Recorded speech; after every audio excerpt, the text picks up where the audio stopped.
Bismillahirrahmanirrahim. Assalamualaikum warahmatullahi wabarakatuh.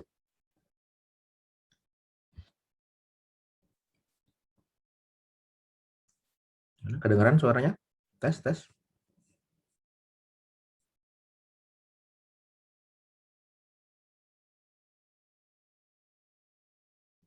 Halo, halo.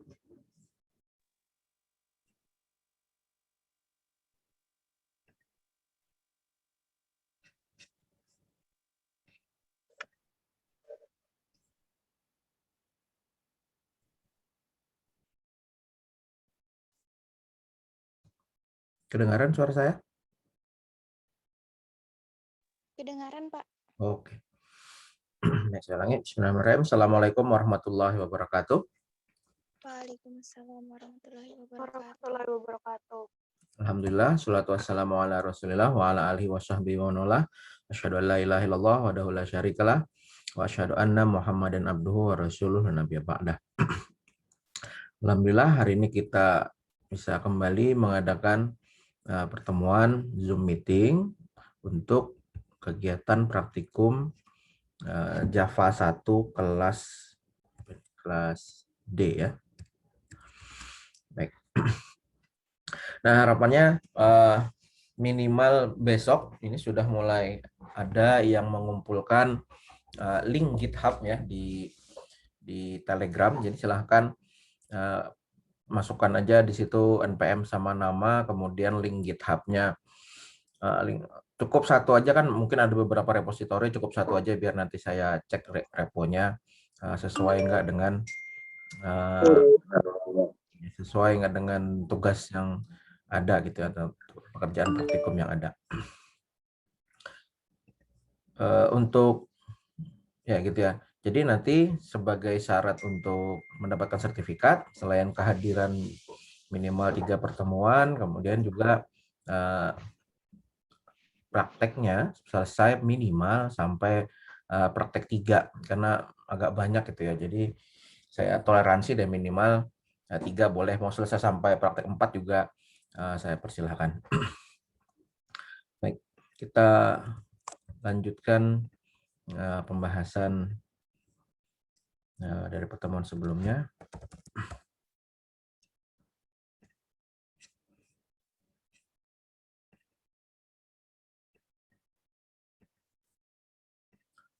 Kelas D ya.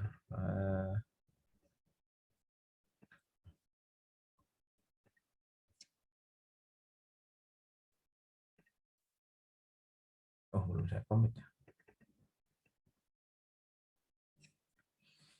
Baik. Untuk kelas Anda di terakhir kemarin saya sempat masuk materi ke PBO sedikit ya, pembuatan kelas dan aksinya. Mari kita komit dulu mungkin. Pembuatan kelas dan atribut ya, sama tanggal ya.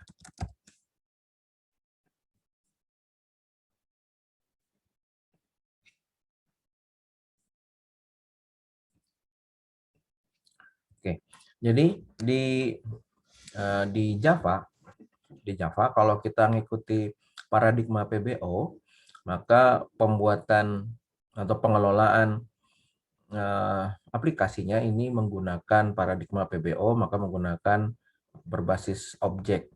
Sehingga kalau kita punya database gitu ya, punya table, nah maka itu kita representasikan atau kita wakili ke dalam bentuk model. Di sini modelnya mahasiswa, ada npm nama sama tanggal lahir. Berarti kira-kira ya di tabelnya isinya sama npm nama sama tanggal lahir. Kemudian ketika kita nanti melakukan operasi atau macam-macam yang kita kerjakan terhadap tabel tersebut, kita melalui pembuatan objek. Contoh di sini kalau kita mau menginput tanggal, kemarin kita buat menginput datanya npm, kemudian namanya, kemudian untuk tanggal karena dia perlu untuk membuat atau menginput tipe data tanggal, kita perlu formatting, gitu yang namanya perlu format. Kemudian kita tentukan formatnya di pertemuan sebelumnya, tentukan formatnya Indonesia yaitu DD MMYYY, tanggal, bulan, tahun, dengan pembatasnya adalah garis strip atau garis minus. Gitu. Kemudian setelah kita buat kita buat pola yang kita inginkan, kita format menggunakan simple date format, sehingga ketika tanggal lahir mahasiswa ini ditampilkan hasilnya adalah sesuai yang kita input, yaitu 9 September 2009. Nah, mungkin ini masih belum sesuai dengan yang kita harapkan. Misalkan Anda mengharapkan, oh tampilnya harusnya ya sesuai Pak, misalkan sesuai dengan ini 9 September 2009. Maka kita bisa rubah di sini menggunakan simple date format. Nah, gitu ya. Nah, jadi objek simple date format tadi punya metode selain parse untuk mengkonversi dari string menjadi date, tipe data tanggal, juga punya metode format untuk memformat tanggal lahirnya, membuat tipe data tanggal. Kalau sebelumnya seperti ini, Wednesday September gitu ya, Rabu September tanggal 9, jamnya 0 karena kita belum set. Kemudian Wita ini adalah lokasi kita membuatnya, kemudian 2009 tahunnya. Kalau kita format, maka tampilannya sekarang sesuai dengan yang kita harapkan atau yang kita tentukan di polanya. Ya. Jadi memang agak tipe data tanggal agak sedikit berbeda penanganannya. Oke. Kalau kita bahas lebih lanjut, tadi saya singgung sedikit masalah metode. Jadi sebuah kelas itu selain atribut, dia juga berisikan metode. Contoh, misalkan tadi di simple date format kita bisa lihat ini adalah sebuah objek, kelasnya adalah simple date format dengan S besar, dia punya metode parse sama format. Anda kalau mau buka simple date format ini kayaknya bisa kita coba control klik ya. Nanti akan buka kelas simple date format yang bawaannya dari Java. Kita lihat di sini ada nggak format.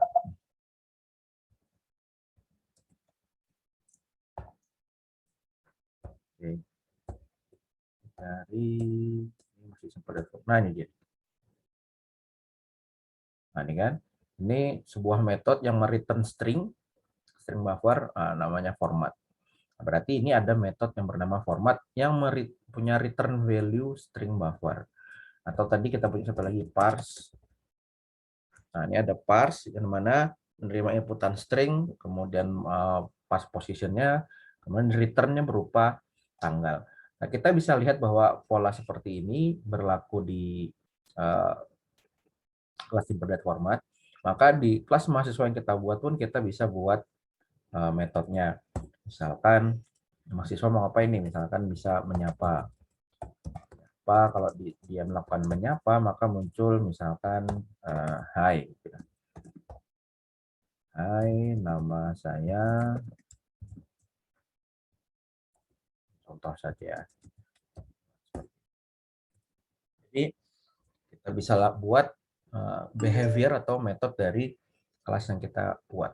Contoh, kalau kita tampilkan di sini, si mahasiswa melakukan menyapa. Nah, Anda bisa lihat strukturnya kan mirip dengan simple date format ini. Nama objeknya, di sini simple date format, di sini mahasiswa. Kemudian ini nama metodenya, menyapa. Oke, kita tes. Nah, muncul kan, hai nama saya Awaludin. Nah, sebagaimana kita lihat di metode yang saya buat di sini, kita gunakan sebuah metode yang tanpa nilai balik atau tanpa return value. Harusnya ini Anda sudah kenal di mata kuliah pemrograman terstruktur di semester 3 atau di algo juga ada, harusnya di prosedur. Kalau di algoritma itu pembelajarannya kalau function itu ada nilai baliknya, kalau prosedur itu tidak ada nilai baliknya. Nah, ini kalau void ini bisa disebut prosedur gitu ya, karena dia nggak punya return value. Lain halnya kalau misalkan dia harus punya return value, misalkan kita buat tampilkan nama, atau kalau umumnya di bahasa pemrogram di PBO itu buat get kemudian atributnya. Artinya kita mau kalau kita jalankan get nama, maka kita return nama yang ada di dalam atributnya. Berarti karena tipe datanya yang mau kita return adalah string, kita tampilkan di sini string. Lihat, jika saya buat string get nama, dia akan muncul merah di sebelah sini. Karena dia bilang nggak ada return statement-nya masih ya. Jadi kalau misalkan bukan void, ini harus punya return statement. Sehingga kalau kita tampilkan seperti ini, kita tampilkan mahasiswa get. Maka ini menghasilkan data yang sama, yaitu sama-sama menampilkan nama. Tetapi yang satu menggunakan metode dengan nilai balik, dan satu tidak. Oke. Kita komit dulu mungkin metode dengan dan tanpa nilai balik. Nah, kalau di modul di sini selain, nah di sini saya buatkan di mahasiswa beraksinya adalah println untuk menampilkan data dari semuanya. Tetapi Anda mungkin melihat ada yang kurang familiar, mungkin kalau yang jarang lihat ini ada \t, fungsinya adalah untuk tab gitu ya. Jadi misalkan seperti ini. Nah, di sini kita bisa tambahkan nama gitu ya. Kemudian kita kasih tab, tab, tab. Ini artinya ada 3 kali tekan tab.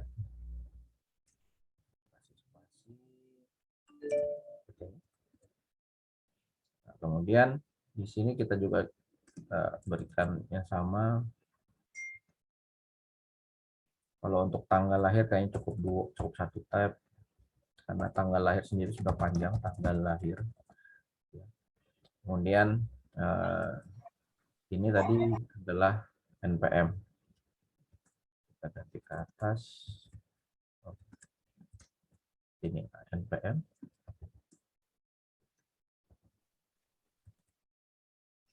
Ya, kita jalankan. Nah, punya tampilan yang lebih rapi. Ini sebenarnya nggak begitu penting karena berbasis teks, tapi penting untuk dikenali gitu ya, untuk mengenali hasilnya. Karena kadang-kadang pembahasan di internet itu solusi-solusi Java itu dikerjakan dengan seminimal mungkin ya dengan teks seperti ini. Oke, di sini Anda bisa lihat, kita bisa tampilkan semuanya. Kemudian kalau misalkan kita punya objek lain kan kita lakukan hal yang sama seperti ini. Nah, ini saya jelaskan bahwa \t merupakan escape sequence untuk tab. Tadi sudah jelaskan, \t, \n juga bisa. Nah, penamaan objek bebas saja sebagaimana penamaan variabel pada umumnya, namun tetap berlaku aturan tidak boleh ada spasi dan tidak dimulai dengan abjad atau tidak boleh dimulai selain abjad dan garis bawah. Jadi kalau mau buat objek tadi mungkin seperti ini, mahasiswa diawali dengan huruf kecil, kemudian tidak boleh diawali dengan angka, misalnya seperti ini. Nah, ini akan jadi error. Bolehnya adalah seperti ini. Kemudian kalau underscore juga boleh diawali underscore. Yang tidak boleh adalah spasi, misalkan mahasiswa malam, akan jadi error. Berikutnya tipe data date. Nah, ini sudah. Nah, ini kalau kita ingat di pertemuan sebelumnya, saya pakai di sini namanya throws parse exception. Ini kalau saya hapus. Nah, di parse, di metodenya si simpan data format parse, ini dideteksi Java bahwa dia akan ada eksepsi atau ada kemungkinan error gitu ya. Di sini eksepsinya adalah parse exception atau terjadi kegagalan parsing. Karena kita punya format seperti ini, maka dikhawatirkan parse bisa error, maka solusinya adalah dengan membuat eksepsi. Untuk menyelesaikan eksepsi ada 2 cara. Yang pertama dengan menggunakan throw seperti yang kita buat kemarin, seperti ini. Solusi kedua bisa menggunakan try catch. Bedanya adalah kalau kita throw seperti yang sebelumnya, kemudian kita salah memasukkan format tanggal, ya formatnya kan harusnya menggunakan strip gitu ya, tapi sih saya pakai garis miring itu, sehingga ketika dijalankan, nah terjadi parse exception atau kegagalan parsing.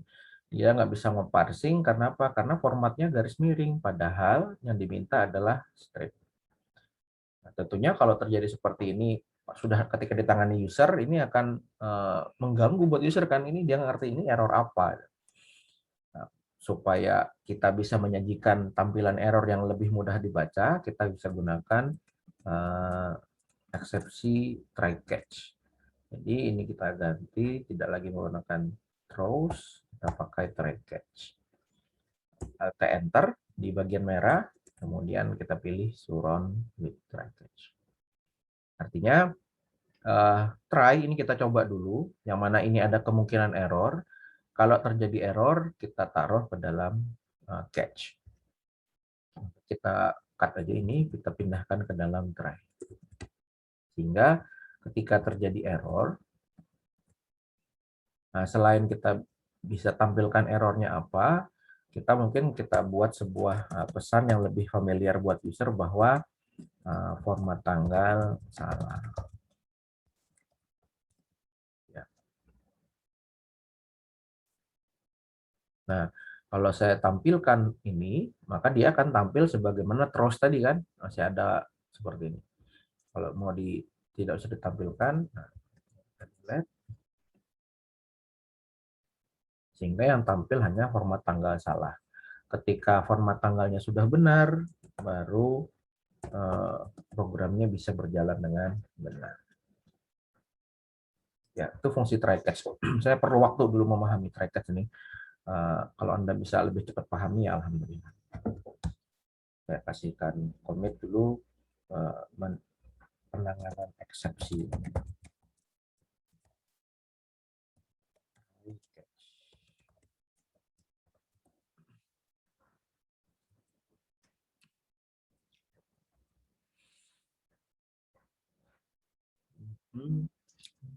Di sini sudah tampil tanggalnya sama seperti tadi. Nah, formatnya juga sudah ada, saya jelaskan di sini. Nah, membuat metode. Nah, kalau di program yang saya tampilkan di modul, ini kan terjadi 2 kali menampilkan data. Padahal keduanya formatnya sama, kurang lebih kan sama aja sebenarnya. Dimana ini menampilkan NPM nama, kemudian ini juga menampilkan NPM nama tanggal lahir. Nah, kita bisa satukan kesamaan ini dalam metode, dalam prosedur. Oke. Kita buat tampilkan atribut.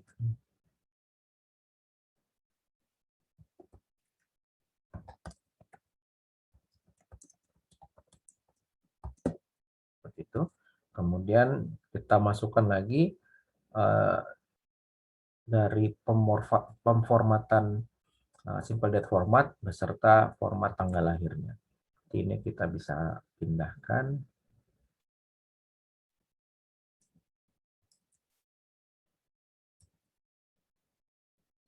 Oke, karena ini sudah tidak ada, karena mahasiswanya berupa dirinya sendiri, kita bisa matikan. Atau kita ganti dengan this seperti ini.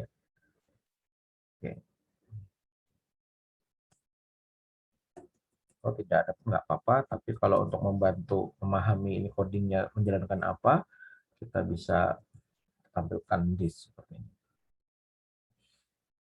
Oke, untuk parsingnya tidak ditinggal, ini tetap, beraksinya tetap, parsingnya yang kita ini dibuang.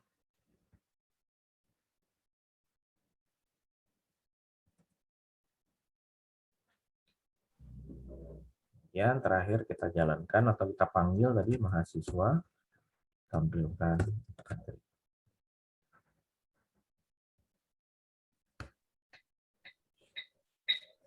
Nah, di sini kita bisa lihat di bagian main codingnya jauh lebih mudah dibaca karena sudah lebih sedikit kan barisnya. Tapi kita tahu faedahnya atau manfaatnya dari tampilkan atribut, bahwa ini menampilkan atribut. Sehingga ketika suatu saat kita perlu menampilkan atribut lagi untuk objek yang berbeda, kita tinggal panggil tampilkan atribut. Ataupun kalau mau merubah, kita tahu di mana harus merubahnya, yaitu di dalam kelasnya.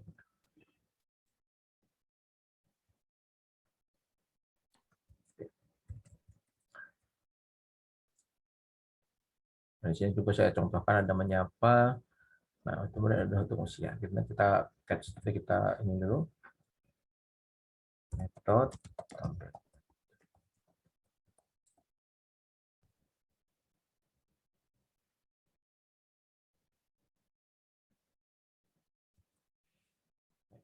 Dan di sini ada contoh metode yang dengan nilai balik lagi, tetapi fungsinya adalah untuk menghitung usia.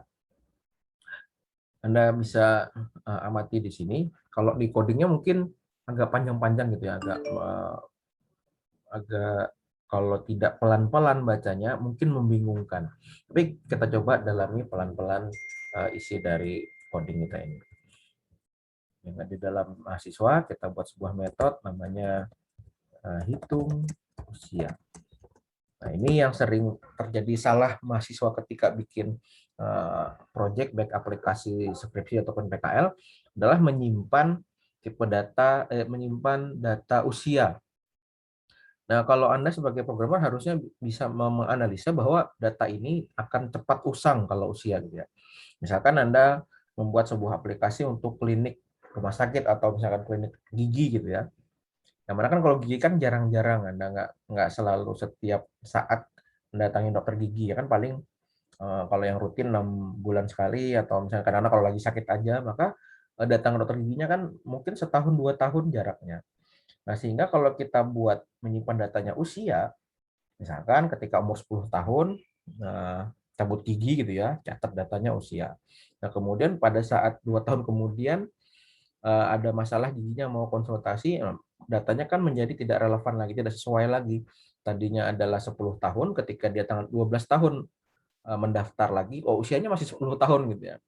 Nah, berarti di sini terjadi kesalahan data. Maka ketika menyimpan data yang sifatnya usia, ini lebih baik yang disimpan adalah tanggal lahirnya. Dalam artian, sehingga ketika kapanpun data ini akan dipakai, hitungan usianya akan selalu sesuai dengan kejadian hari ini. Nah, meskipun kadang-kadang ada di era informasi ini, tanggal lahir ini harusnya bersifat rahasia, karena banyak data-data pribadi itu validasinya menggunakan tanggal lahir.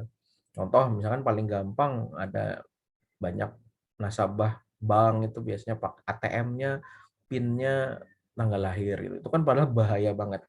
Kalau ada yang tahu tanggal lahirnya, sebentar sekali untuk bisa terjadi pembobolan ATM gitu ya.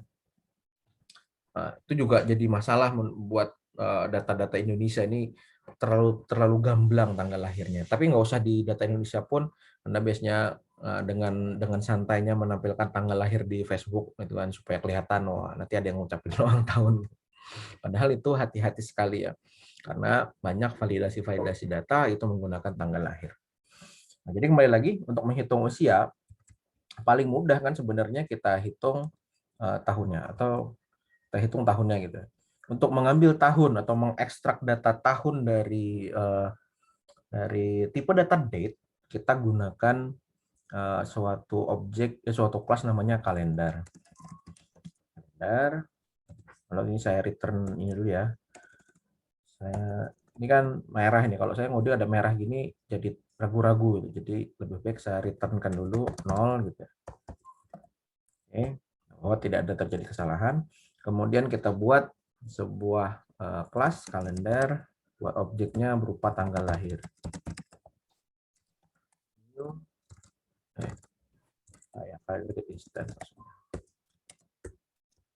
Artinya kita buat sebuah objek tanggal lahir, kemudian tanggal lahir ini kita set time-nya merupakan tanggal lahir dari Anda perhatikan di sini sama-sama tipe nama variabelnya tanggal lahir, cuma di sini dibedakan ketika tanggal lahir yang tipe kalender ini berwarna hitam, tetapi tanggal lahir dari atribut di sini berwarna ungu gitu ya. Jadi ditandai dengan adanya this. Kalau kita buat seperti ini akan jadi rancu. Jadi lihat di sini, nah nggak cocok. Kita pakai aja this, sehingga dia akan mengacu kepada tanggal lahir si atribut. Kemudian kita buat satu lagi kalender untuk menyatakan hari ini. Jadi kalau kita buat kalender get instance, ini otomatis dia membuat tanggal atau kalender untuk hari ini. Jadi kalender ini berbeda dengan date, dia fungsinya adalah untuk memparsing tanggal, bulan, tahun. Nah, pertama paling mudah kita membuat menghitung menghitung usia seseorang adalah dengan mengurangi tahunnya kan. Hari ini tahun 2021, maka Anda yang kelahirannya 2000 kan paling mudah 2021 dikurangi 2000 kan, maka usianya adalah 21 tahun. Nah, jadi kita bisa misalkan kita ambil tahun lahir atau tahun dari tanggal lahir ya, tanggal lahir. Tahun dari tanggal lahirnya si atribut adalah, kita lihat tanggal lahir titik get, yang kita get adalah kalender year. Kita ambil tahun dari tipe data date tadi manual seperti ini, kemudian kita ambil juga tahun hari ini, yaitu tanggal lahir get kok tanggal lahir hari ini ya, get kalender year. Oke. Jadi kedua-duanya kita buat dalam bentuk integer. Ini kalau yang seperti ini kan Anda mungkin bingung Pak, tumpang tindih banyak gitu ya. Ini saya pecahkan satu-satu sehingga kita bisa buat selisih tahun adalah tahun tanggal lahir, tahun hari ini dikurang tahun tanggal lahir. Ya. Jadi ini adalah pemecahan dari ini. Kalau lebih suka tumpang tindih dalam satu baris ya silahkan, atau mau dipecah-pecah seperti ini ya silahkan. Kalau saya sebenarnya lebih suka yang dipecah seperti ini, sehingga kita bisa coding lebih mudah dibaca walaupun lebih panjang, tapi lebih mudah dibaca. Kalau kita beberapa bulan lagi baru buka coding ini lagi, tetap bisa memahami dengan mudah ketimbang kalau panjang seperti ini. Oke. Nah tentunya selisih tahun ya. Nah ini kita bisa return selisih tahun. Nah, tentunya untuk pengurangan tahun berlaku hanya kalau bulannya betul bulan Juni kan. Kalau Anda lahirnya Juni tahun 2020, 2000, maka kelahiran Anda tahunnya usia Anda sekarang sudah 21 tahun. Tapi kalau ternyata lahirnya adalah bulan Juli atau bulan Agustus, maka belum bisa dibilang 21 tahun kan? Karena masih 20 tahun kurang 21 tahun kurang beberapa hari. Nah, sehingga kita perlu cek juga selisih bulannya. Sini kita cek dulu apabila bulan hari ini lebih kecil dari bulan lahir. Oke, berarti kita buat lagi tipe data bulan tanggal lahir. Tanggal lahir, get kalender, kita ambil month-nya, ke bulannya. Sama dengan yang pertama tadi, kita ambil juga bulan hari ini, ambil hari ini, get kalender. Kalau bulan hari ini lebih kecil, ya bulan ini kan Juni, yang bulan lahirnya ternyata Juli, berarti kan belum ulang tahun gitu ya. Apabila bulan hari ini lebih kecil dari bulan tanggal lahirnya, maka kita kurangkan selisih tahunnya. Yang tadinya 21 sekarang menjadi 20. Karena sudah kita kurangin gitu kan. Karena kita anggap Oh, lahirnya bulan Juli nih, berarti belum ulang tahun gitu. Atau belum tambah usia. Oke. Selain itu, kalaupun ternyata bulannya sudah benar nih, misalkan lahir bulan Juni 2021, apakah 2000, apakah hari ini dia sudah berumur 21 tahun? Kan belum. Lihat dulu tanggalnya. Kalau dia lahirnya tanggal 8 Juni, maka dia umurnya 21 tahun kurang beberapa hari kan, kurang 2 hari. Maka belum 20 tahun. Nah, maka kita cek lagi. If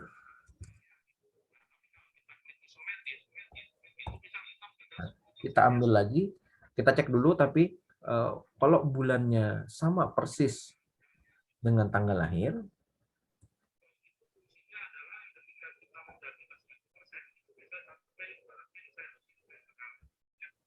kan tadi sama-sama bulan Juni misalkan kan bulan ini, maka kita cek lagi kan tanggalnya. Nah, ambil day of month-nya, dan di sini langsung ya, dan tanggalnya lebih kecil dari tanggal lahir. Oke, saya buat lagi seperti ini.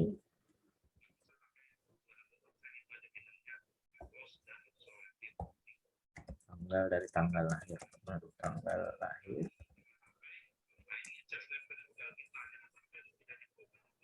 Tanggal lahir, get calendar day of month, artinya bulannya ya. Kemudian kita ambil juga tanggal hari ini, yaitu hari ini get calendar day of month. Nah, kalau terjadi bulan hari ini sama dengan bulan lahir, dan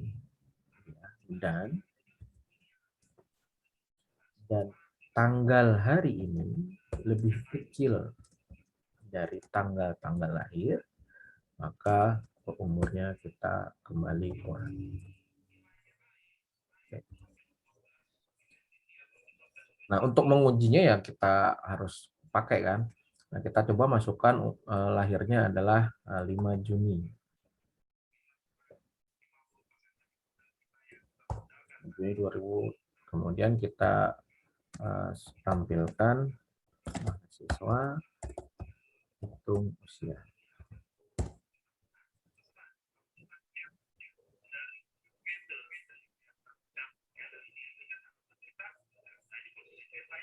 Nah, di sini 2000,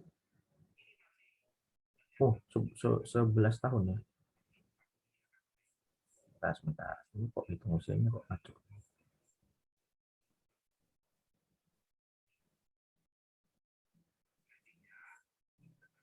Oh, ini loh. Ini masih 2009. Tanggal lahirnya adalah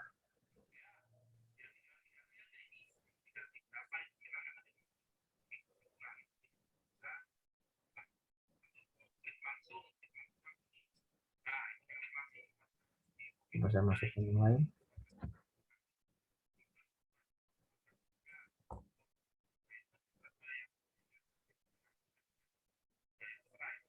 Mas dia masih menghitung dari yang 2009 ini ya. Kita coba cek lagi codingnya. Tanggal lahir. Oh ya, ini karena di set tanggal lahirnya di sini menyebabkan programnya terubah di sini tanggal lahirnya. Ini berarti saya hapus saja. Karena formatting tidak perlu parsing, kita bisa hapus juga ini. Ini tidak perlu eksepsi. Ya. Nah, oke. Coba lagi. Nah, umur 1 tahun ya, karena tadi saya buat 2020. Kalau saya buat lahirnya tahun 2000, nah, hari ini sudah 21 tahun kan, karena ulang tahunnya kemarin. Kalau saya buat dia lahirnya tanggal 7 Juni, di sini lihat 21 tahun, saya buat 7 Juni, maka dia masih berumur 20 tahun, karena belum genap gitu ya, karena masih kurang beberapa hari. Oke, commit metode hitung usia.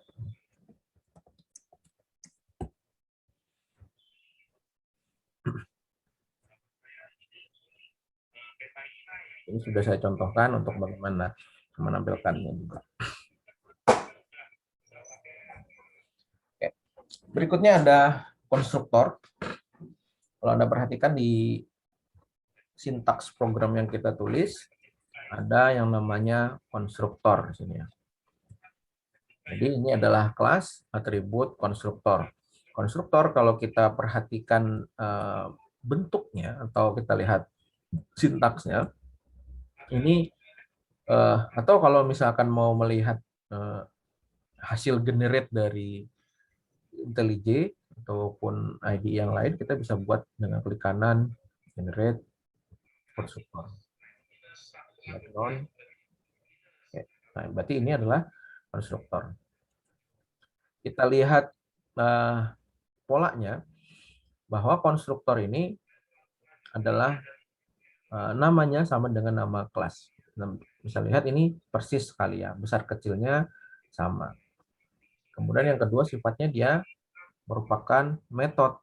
Tandanya apa? Tandanya ini ada kurung buka tutup. Setiap yang ada kurung buka tutup ini kan berarti sebuah metode. Ciri yang ketiga, dia tidak memiliki nilai balik. Anda bisa lihat di coding yang saya buat tidak ada return value-nya. Tidak ada yang saya return kan. Tetapi meskipun tidak ada saya return, dia tidak juga diawali dengan void. Ya, jadi langsung aja nama konstruktornya. Dan dia akan jalan setiap awal objek diciptakan. Kita bisa buat misalkan di sini objek setiap kali ada pembuatan objek, dia akan langsung jalan perintah apa yang di dalam konstruktor. Ini sementara saya stop dulu, kita masuk lagi di link yang sama ya, yang belum terputus.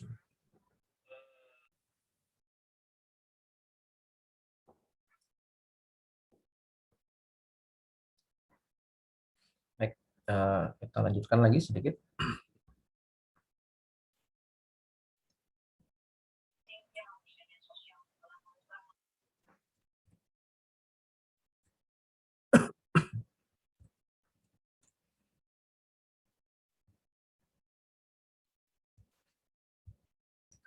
Oke, jadi tadi tentang konstruktor. Pertama, konstruktor tadi namanya sama dengan nama kelas, kemudian dia merupakan sebuah metode, tidak punya return value, tidak punya juga void. Kemudian juga jalan ketika awal objek diciptakan. Kemudian secara default, secara standarnya, dia langsung terbuat secara implisit. Jadi secara walaupun tidak kita tulis, dia sebenarnya sudah ada. Ya. Tapi ketika sudah dituliskan, kita bisa modifikasi isinya. Di sini contohnya kita tadi buat generate, kemudian setiap kali ada pembuatan objek mahasiswa, misalkan saya buat lagi di bawah, mahasiswa M dengan mahasiswa. Nah, sama seperti metode lainnya, setiap kali ada dipanggil, maka dia akan jalan. Contoh,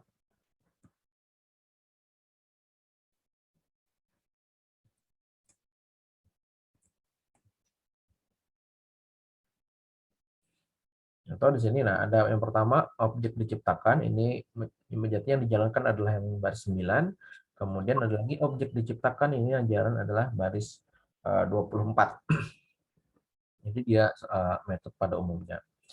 Nah, selain konstruktor kita buat dengan tanpa argumen seperti ini, atau tanpa parameter, kita juga bisa buat konstruktor dengan parameter supaya kita bisa langsung menginput atribut dari kelas yang mau kita buat. Misalkan kita enter di sini,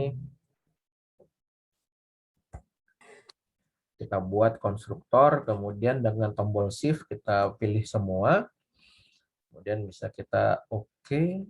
Nah, sehingga si IntelliJ akan bantu membuatkan konstruktor dengan otomatis gitu ya. Nah, bisa lihat langsung muncul seperti ini.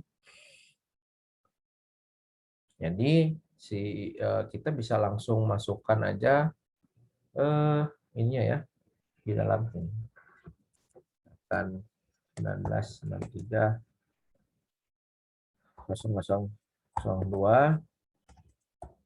ya namanya misalkan 27 ya. Tanggalnya misalkan saya buat sembarang aja dulu. Sehingga ketika saya jalankan M, tampilkan atribut, dia sudah berisikan atribut sesuai yang kita input di dalam argumennya. Ya. Yang ini tidak tampil, karena kan yang jalan adalah yang bagian ini. Nah, ini bisa dilihat, langsung muncul Dwi, kemudian ini juga tanggal lahirnya adalah hari ini. Kemudian dia juga langsung menyapa, sesuai dengan isi dari tampilkan atribut. Jadi, nah ini yang paling sering digunakan adalah konstruktor yang dengan parameter seperti ini, dengan dimana kita langsung set nilai sesuai dengan yang kita mau.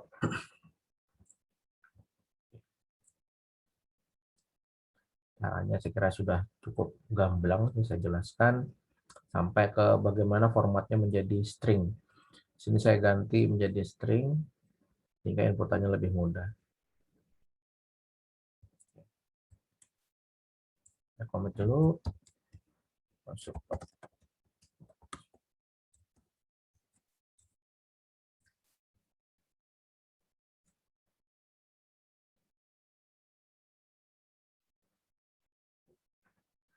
Nah, ini pembahasan terakhir untuk modul 2. Ini tentang enkapsulasi. Ini kalau di kelas PBU belum sampai saya menjelaskan. Tapi ini sedikit tentang enkapsulasi. Jadi selain abstraksi yang kita kerjakan pembuatan kelas, di PBO itu dikenal namanya enkapsulasi. Yaitu kalau dari bahasanya kan kapsul, Anda tahu kapsul itu kan membungkus ramuan obat di dalamnya. Nah, maka enkapsulasi adalah enkapsul, membungkus. Dalam kaitannya dengan pemrograman, kalau kita membungkus sesuatu, maka berarti ada yang kita tutupi supaya tidak semua orang bisa mengaksesnya. Nah, di sini saya ambilkan gambarnya dari web petani kode. Ada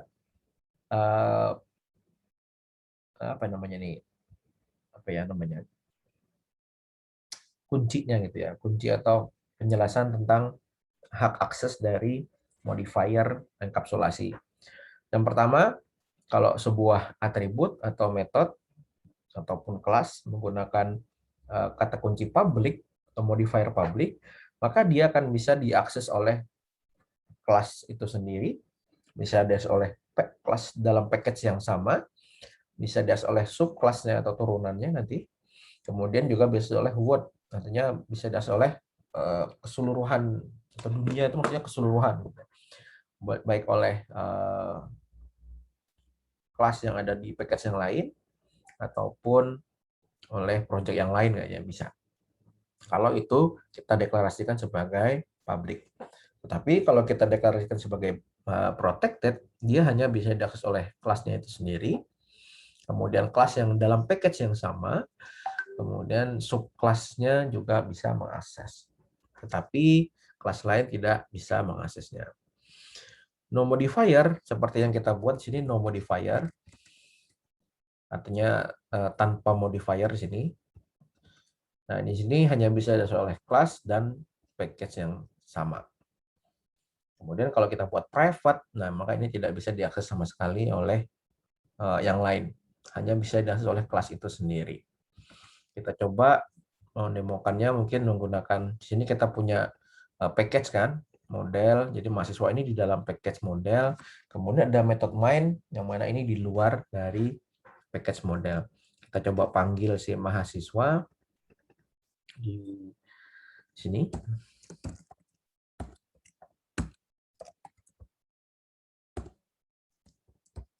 Kemudian kita buat mahasiswa nama.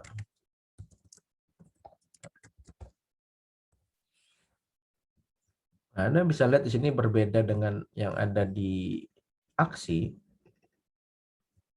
Ketika di beraksi, kita bisa langsung mengisikan NPM dan namanya. Tetapi di main, kita nggak bisa ngisi NPM ataupun namanya. Dia berwarna merah. Kalau kita lihat keterangannya, nama is not public katanya. Karena dia sifatnya bukan public, maka kelas yang ada di package lain ini tidak bisa mengakses secara langsung. Ya. Jadi karena dia tidak ada modifiernya, kalau kita lihat lagi di modul, no modifier ini tidak bisa diakses oleh kelas yang di luar package-nya. Sehingga kalau misal kita mau akses atribut ini di mana aja, maka paling mudah ya kita buat public. Kalau public, maka di sini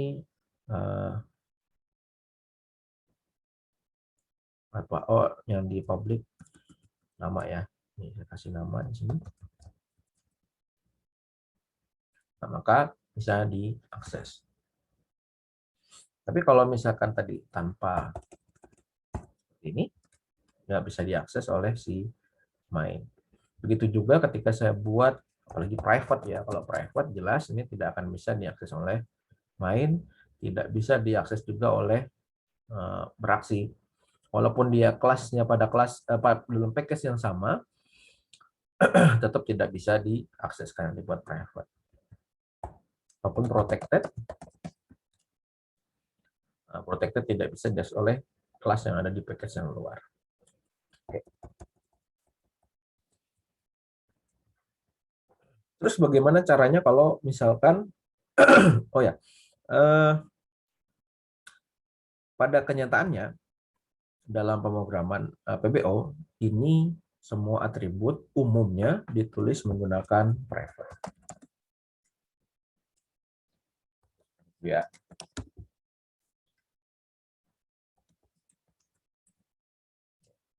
Misalnya ketika saya buat private, dia langsung ada bilang related problem. Ya jelas problem karena semua menjadi error. Nah, karena dia private, kita harus buat sebuah metode yang fungsinya adalah sama seperti yang kita lakukan pada aksi. Di sini kita menentukan nilai atributnya, menentukan tadi kata kuncinya, maka bahasa Inggrisnya adalah set. Kemudian misalkan pada contoh lain kita mengambil datanya, misalkan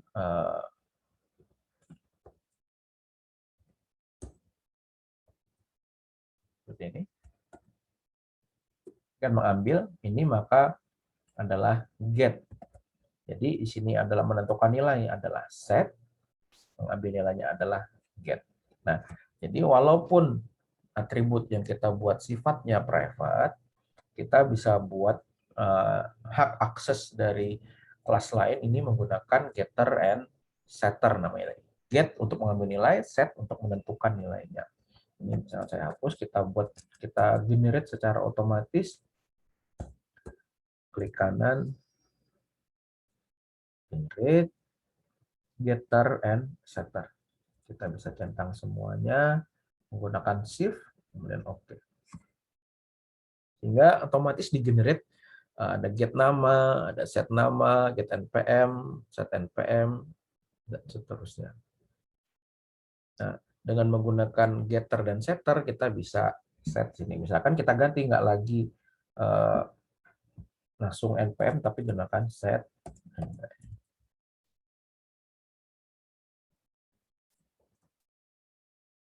npm, nilainya adalah ya. Ini juga sama, set nama. Kalau mau mengambil nilainya, kita bisa gunakan get npm. Sehingga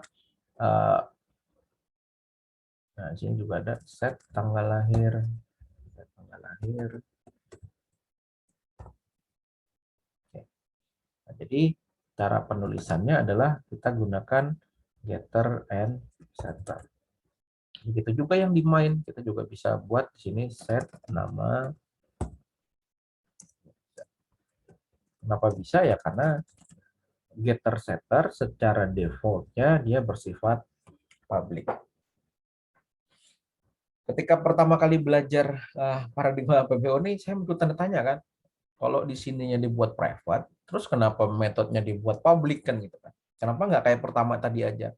Supaya kita bisa langsung akses variabelnya, misalkan kita mau modifikasi ataupun mau melakukan operasi terhadap variabel tersebut, bisa langsung kan, nggak usah ribet dibikinkan getter dan setter. Nah, setelah berapa tahun saya nggak, artinya belajar dari project-project gitu ya, dan belajar dari pengalaman, mengerti bahwa ternyata dengan menggunakan getter and setter untuk menentukan ataupun mengambil nilai dari atribut, ini akan jauh lebih aman dan lebih kita bisa handle kalau terjadi error, karena ini di dalam metode. Sehingga ketika kita mau set nama misalkan, nah di sini kita bisa buat validasi set namanya nih.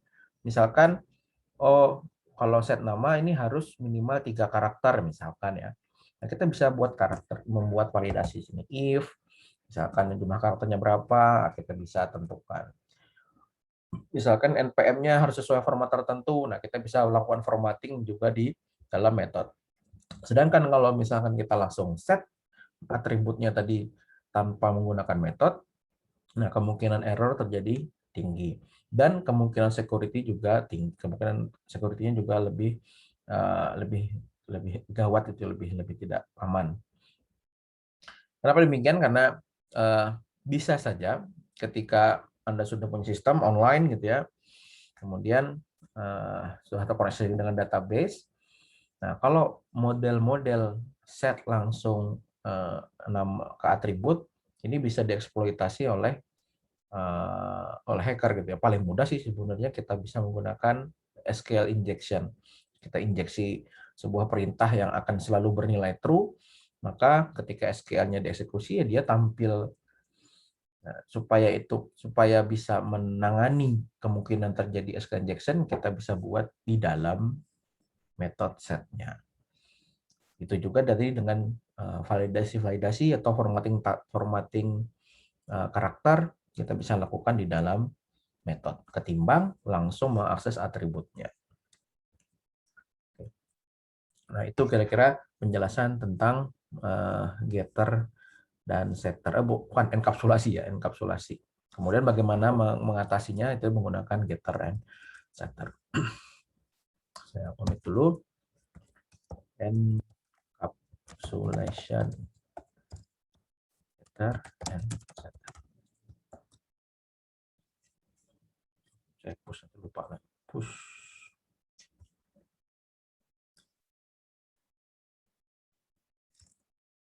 Baik, itu akhir dari pembahasan modul 2. Silahkan nanti mulai besok lah, boleh lah. Anda kirimkan tadi NPM sama nama, kemudian juga link repo GitHub-nya, supaya saya bisa mulai menyicil, memeriksa sudah sampai mana pekerjaan prakteknya. Karena di pertemuan terakhir di minggu depan, di pekan depan, Anda tinggal mengerjakan sampai 3 aja ya, sampai modul 3. Tapi kalau misalkan bersemangat mau mengerjakan sampai modul 4, ya saya persilahkan. Oke. Kita on-kan kamera sebentar untuk di screenshot ya. Oke, pastikan namanya sudah sesuai.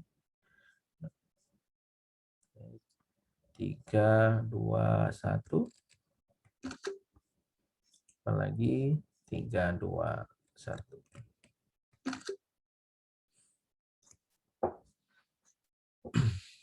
Oke. Jadi nanti boleh aja Anda mau dipisah-pisah file project-nya atau mau dijadikan satu gitu ya. Yang penting ada bukti mengerjakan dari modul 1 sampai modul 3. Ada pertanyaan dulu sebelum saya tutup? Namanya cepat-cepat bubar ini. Pak, link GitHub-nya tadi di Telegram Pak kirim, Pak. Ya, taruh di grup aja ya, jadi biar sekalian semua cek. Jadi apa kemarin ada faedahnya gitu ya, saya share di Telegram, jadi temannya bisa melihat progres, oh ini sudah sampai sini gitu ya. Kalau mau copy pun bisa tinggal download, tapi hati-hati ketika mendownload punya temannya, komitnya biasanya masih ikut. Jadi kemarin ada yang ngumpul tugas itu kan, Pak ini punya saya di copy gitu. Buktinya ini Pak, komitnya masih punya saya, tapi di repositorinya repositori dia gitu. Nah, itu kan jelas berarti mengcopy gitu ya. Tapi kan nggak salah kalau mengcopy buat belajar, silahkan aja. Jadi nanti silahkan npm nama GitHub di Telegram. Nanti saya cek satu persatu hasil pekerjaannya. Kalau mulai dikirim sekarang ya berarti saya bisa nyicil udah sampai mana, saya bisa tandai mana yang kira-kira bisa dapat sertifikat.